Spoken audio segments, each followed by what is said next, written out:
السلام عليكم ورحمة الله وبركاته. وأنا عدنان إسماعيل حرسي قاعد فران قلب فران كسر دوادا ملك استبعد دون كدافع ذاك جوكتين رمضان كريم ومدى الصومالي.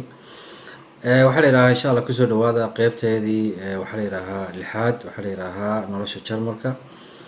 وحلي راها آدي آدم محسين جلالس أنا قرص حرتي قيبت وحلي راها فيسبوك يا قيبت وحلي راها تويتر كا يا قيبت وحلي راها يوتيوب كا مركا عادي aad u mahadsan waxa weeyaan loan ishtoya waxa weeyaan wax dawlad kastaba adduunka cashuur bay leedahay dadka shaqeeya iyo shirkadaha laga qaado waxaa la yiraahdaa qofku waa inuu bixiyaa cashuurta si ay dawladdu horumar u gaadho waa tii dawladda ugu dhisay dadka qaxootiga lagu caawinayay adiga laftaada wax lagu tarayay iskuulo lagu dirayay waxyaabahaas oo dhan hawo ma teema dhaqaalaha laga bixinayo marka jarmal soo gashid iyo cuntada lagu siinayo guriga lagu karinayo karabada laga bixinayo dee cashuurta laga qaataa marka cid kastaba oo jarmalka degan maalinta uu shaqaysto wuu ku qasban yahay inuu cashuurta u bixiyo laakiin dabcan allahumma salli ala nabi qofku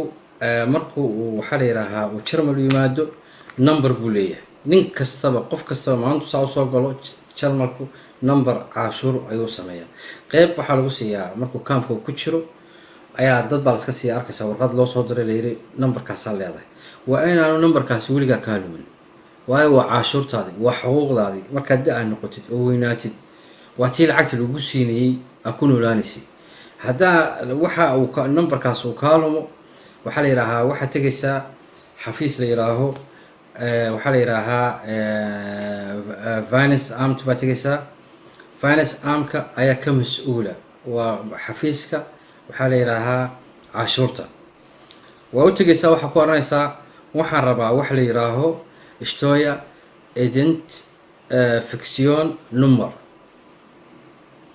ishtoya identification number baa rabaa waa maxay waa numberka waxaa la yiraahdaa cashuurta anigu aan leeyahay qof kastaba jarmalku number cashuur u leeyahay numberka ilaa iyo aakhira intuu tagayo numberkaas wuu haysanayaa marka dabcan dadku cashuurta markay bixinayaan way kala duwan yihiin مثلا qof xaas markuu yahay iyo qof markaanu xaas ahayn qof markuu caruur leeyahay markaanu caruur lahayn markuu isagu shaqaysanayo xaaskiisu shaqaysanayso waxaasoo dhan way kala duwan yihiin nin kastaba amba qof kastaba qeyb mucayan ah ayuu dhaqaalaha bixiyaa marka kusoo dhawaada waxaa la yiraahdaa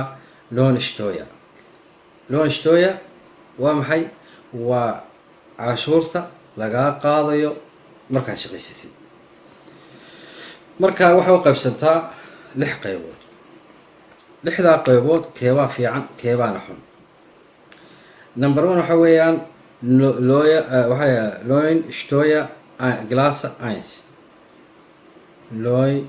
loan ishtoya glasa 1 waxa weeyaan waxa weeyaan 1 yani waa hal ma garateen loan ishtoya 1 waxa dadka laga qaadaa cashuurta nooca cashuurtaas waxa weeyaan waa dadka aan xaas lahayn yani mesela haddaan ninku aanu xaas lahayn haddaan gabadhu nin aan lahayn haday mesela ay ninkeedu ka dhintay waxa la yiraahdaa mesela haday ay sfreen oo yani gabadha la furo amba ninku laba qof isfuray markay shaqaystaan ninka waa qof kaliya ma garateen waxa laga qaadayaa loan ishtoya 1 waa laga qaadayaa taas oo lacag badan ah hadee dadka markuu shaqaysto lacag badan baa laga qaadaa markuu uu soo leeyahay uu kaligii u yahay waxa la yiraahdaa waxa timi loan ishtoya sway waxa laga qaadaa dadka waxa la yiraahdaa single mother oo kala yani qof waxa la yiraahdaa caruur haysta يعني أنبا نين يعني عرور هيستو حاسكيس مثلا أي دمتي أنبا أي سفرين عرورته وقتك ترى عرورته هذا هو هيسو أنبا قبل أنو نين هيسن أو نينك مثلا أي وحالي لها أي جير فريند أي أنا دولة سكرج سرين إن إسقوان دولة ما سكرج واحد تكلم ودات الصومالي بقبتين أنبا مساجد بس قبتين وسكسورج سرين دولة ما سكرج سرين marka waxaa la xisaabiyaa matalan gabadhaas oo kale haddii caruurka ay dhasho single mother baa loo xisaabiyaa. Marka qoladaana waxaa laga qaadaa waxaa la yidhahaa loyenstoya swy baa laga qaadaa. Qeybta saddexaad waxaa la yidhahaa loyenstoya glasa, waxaa la yidhahaa dry, waxa weeyaan waa dadka isqaba, waa dry iyo fia iyo finf, yani saddexdaas waxay khuseysaa dadka isqaba. Loya stoya eins dry, loya stoya fia, loya stoya waxaa la yidhahaa finf. saddexdaas waxay khuseysaa dadka isqaba. Okay, waxaa saddexda uga dhigay iyaga way saddexdaas waxaa loogu talagalay dadka isqaba. Number one waxa weeyaan loya stoya dryga waxa weeyaan matalan anigu gabadh baan qabaa, caruur baan leeyahay, gabadheedu ma shaqayso. markaas oo kale waxa weeyaan haddaan shaqaysto waxaan ku shaqeynayaa cashuurtan bixinayaa waa loya stoya dry. matalan gabadheedu way shaqaysaa, anigu ma shaqeeyey, iyadaa shaqaysa, marka iyadu waxay bixinaysaa loya stoya dry bay bixinaysaa. marka taa laga baxo 5kan usoo yaro buudaya si aan 4kan ka buudaya 5kan inay imanaya. loya stoya 5 aw 5 waxa weeyaan matalan anigu waan shaqaystaa, gabadhayduna way shaqaysataa. haddii aniga gabadhaydu ay shaqaysato amba anigu aan shaqaysto, waxaa la yidhahaa matalan anigaa lacag badan, iyada iga lacag yar, marka iyadu waxay qaadanaysaa waxaa la yidhahaa maadaama iga lacag yar tahay loya stoya finf bay qaadanaysaa. aniguna waxaan qaadanayaa loya stoya drygaan qaadanaya. hadday cagska ay tahay anigu aan lacag yar ahay, iyadu iga lacag badan tahay, anigu waxaan qaadanayaa loya stoya waxaa la yidhaahaa finf, iyadu waxay qaadanaysaa loya stoya waxaa la yidhahaa 5. okay, labada iyadu matalan waan shaqeynaa. haddaan labadaydu shaqeyno matalan company baan ka wara shaqeynaa, amba waxaa la yidhaahaa wadiifad baan ka wara shaqeynaa, ay lacagtu isku dhowdahay. matalan anigu waxaan qaataa 1,000 euro, iyaduna waxay qaadataa 1,000 euro, lacagtayadu way isla eg tahay. markaasoo kale markay tahay waxaan imanayaa aan gelayaa qeybta la yidhaaho loya stoya waxaa la yidhaahaa fia 4.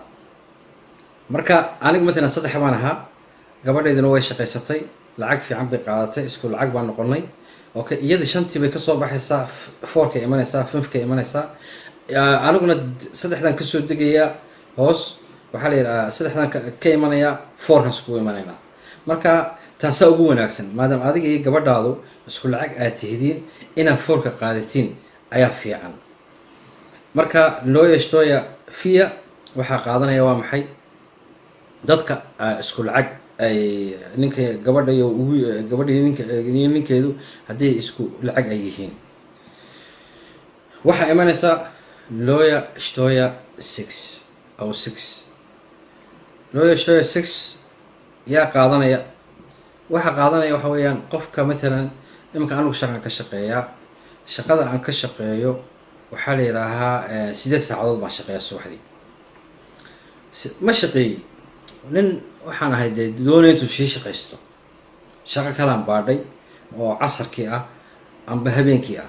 yani subaxdii dhan waxaan ka shaqeynayaa 8 saacadood, casarkii waxaan imanaya matalan waxaan ka shaqeynayaa 8 saacadood haddaan rabo kale, amba haddaan rabo waxaa la yidhaha waxaan ka shaqeynaya waxa la yidhahaa talaside 5 saaco amba 6 saacadood, amba haddaan rabo manager baan ka shaqeynaya. okay, markaas oo kale marka laba shaqo aan ka shaqeeyo waxaan gelayaa loya stoya 6.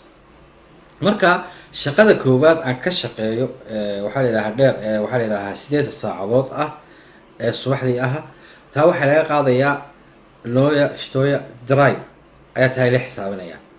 tan dambe aan ka shaqeynayo ee bartimerka ah amba waqtiga dambe ah waxaa la yidhaha waxaa laga qaadayaa loya stoya 6 baa laga qaadaya.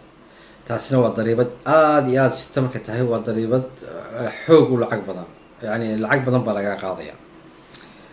waayahay xaggaa markaan kasoo gudubno waxaa la yidhaahaa waxaa lagaa qaadayaa canshuurtan. Sababtu waxay tahay, sababtu waxay tahay matalan iminka 2,000 baan qaataa, ka soo qaad for example 2,000 baan qaataa, canshuurta laga jarayaa intay la eg tahay. marka ila xisaabtama insha allah.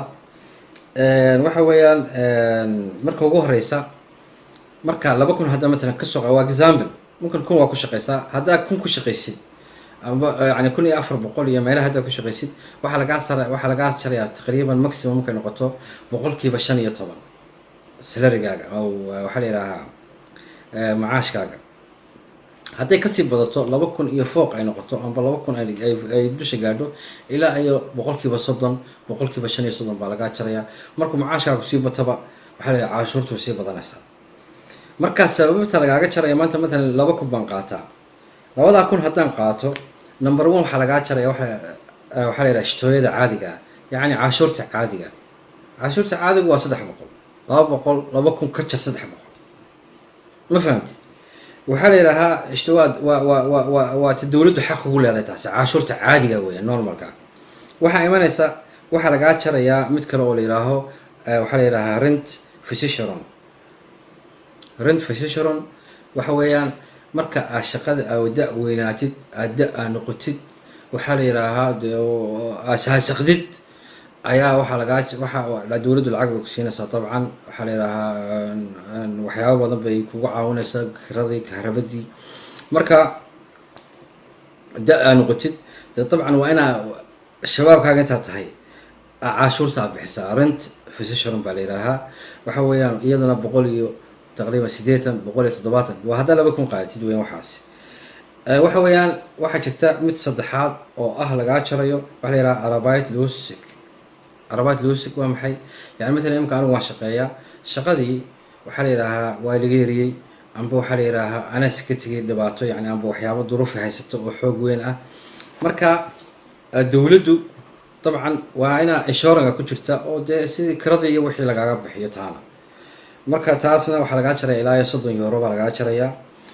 waxaa imanaysa waxa la yidhaaho allahuma salli cala nabi, waxaa la yidhaha crank, waxaa la yidhaahaa physician. crank physician waa maxay? crank physician waxa weeyaan caafimaadka, dhakhtarkaagii, cilaajkaagii, waxaasoo dhan insurance buu ku jiraa. marka taana waa ku qasban tahay.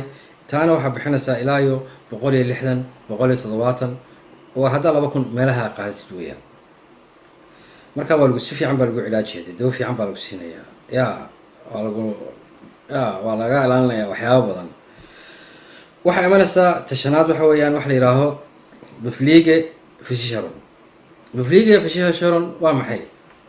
waxa weeyaan matalan anigoo shaqeynaya ayaan dhaawacmay, dhaawac baa igu dhacay, lug baa jabtay, gacan baa jabtay, nabar xooga baa igu dhacay, gurigayga ma hagaajin karo, waxaa la yidhaha cuntadii ma karsan karo, waxyaabada ma samaysan karo. markaa dowladdu waxay ku qasban tahay inay kuu keento qof kuu shaqeeya oo cuntada kuu kariya, guriga kuu nadiifiya, dharkaa kuu meera, waxyaabahaas oo dhan. taana taqriiban ilaa iyo 30 euro baa lagaa qaadaya. ma fahamteen? marka la xisaabiyo waxaasoo kan 2,000 aad qaadinaysay habbi ahayd, waa 2,000 baan qaataa, waa sidaas, waa habbi, yaw nigar yaa ka sheekee. waxaa kasoo hareeya 1,300 saafi. intii kaloo dhan way la buudiye. waa haddaa 2,000 qaadin. dabcan haddaa 1,000 qaadanaysa, 1,400 qaadanaysa, dabcan way kasii yar tahay.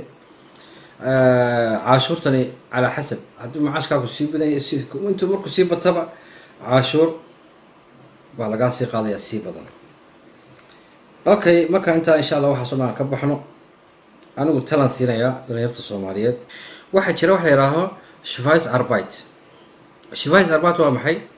waxa weeyaan waa shaqada madow, waa qofka ka cararaya, waxaa la yidhaahaa intuu waxaa la yidhaahaa ishtooya uu bixiyo. ma garatay? loo ishtooya intuu bixiyo. okay, siduu yani qofkaas uga baxsanaya? waxa weeyaan dad baa jira matalan wuxuu koranaya niyow shaqo yaroo 15 ah 20 ah ayaan helay, waxaa la yidhaahaa 2 saacadood 3 saacadood, waxaa la yidhaahaa cidna may oga, dowladdu may oga, yaa waska qaadanaya lacagtii jeebka gashanaya. laakiin waxaa dhacda marmar intaa la qabto qofkii. okay, waxay dhibaato ay leedahay taasi. dowladda haddaa cashuurteeda siin weydid aad tugnimo aad ku shaqaysatid dhibaatada weyna ala kulmaysa waxa horta ganaax baa lagu siinayaa ganaaxa marka lagu siiyo ilaahay baa ugu dintu noqonayo mumkin $1,000 €1,000 u noqdaa mumkin €50 50 u noqdaa mumkin $100 u noqdaa dee waa adig iyo nasiibkaaga iyo wixii kula beegmaa markaas mumkin $500 u noqdaa yani waa lagu ganaaxayaa marka lagu ganaaxo matalan waa soo gashay marka waxa jira dad matalan aan sharciga qaadan oo iska shaqaysto kale dadkaasoo kale sharcigooda dhibaato ayuu keenaya waxay ku keenaysaa hadda marka baasaboorka weyn qaadanaysid baasaboorka cad qaadanaysid baasaboorka casar qaadanaysid markaad deganaashahada qaadanaysid waayo waxaa tahay qof dowladdii xadaya dowladdii dhacaya dowlad ku soo dhaweysay guri ku karaysay wax kasta ku samaysay adiguna tuugnimo baa ku shaqaysanaysaa marka anigu waxaan lahaa dhalinyarta soomaali adeerayaal waxaa la yidhaahaa anigu waa inala talinaya walaaltimo mustaqbalkiina ku ciyaarina noloshiina ku ciyaarina wax aana istaahilin lacagtu way tagtaa way soo noqotaa laakiin waxa fiican nolol sharaf leh oo karaamad leh inaad ku noolaatid waxana waa haddaa xalaal aad ku shaqaysid wax tuugnimo ayay tahay xataa qaybta diini ahaana wax xaraam mayjuus inaa yani tuugnimo aad ku shaqaysid waxa aanay dowladdu kaa ogeyn xalaalaysid waxaa rabtid waayo dad badan baa bixiya oo jarmal ah ayaa bixiya waxaa la yidhahaa cashuurta dad badan baa adiga laftaada markaa soo gashay jarmalka waxaa la yidhahaa waxaa lagaa bixinayay waxaa la yidhaha cuntadaadii waxaa lagaa bixinayay kiradaadii waxaa lagaa bixinayay caafimaadkaagii waxaasoo dhani dee waxaa la yidhaha united nation iyo cidnaba bixiso cashuurtan baa ayaa laga bixiyaa marka waxa weeyaan dowladahani horumarka waxay ku gaareen waa qof kastaba isaga ayaa waxaa la yidhahaa waddankiisa u shaqeeya cashuurna soo geliya inaku waddankeena waan baabiinay cashuurna fooda waa ku loonahay marka foodada soomaaliya xaggan aan leynama haddaa xaggan la timaadid dhibaatooyin badan baa la kulmaysaa marka waxaan leeyahay rasmi ahaan u shaqayso jazaakum allah alkheer ilaahina waxaan jecelnaa insha allah nolol fiican ku noolaatiin waan igu dheereeyay maanta waxaa la yidhaahaa anaguna diyaar waan nahay waqti kastaba su-aalihiina iyo waxyaabihiina waa nagala soo xiriiri kartiin qaybta waxaa la yidhahaa facebooka waa nagala soo xiriiri kartiin qaybta waxaa la yidhahaa twitterka waa nagala soo xiriiri kartiin qaybta waxaa la yidhaahaa waxaa la yidhahaa magacii allahuma salli cala nabi youtube-ka wassalaamu calaykum waraxmat ullaahi wabarakaatu waa inoo iyo waxaa la yidhaahaa maalin dambe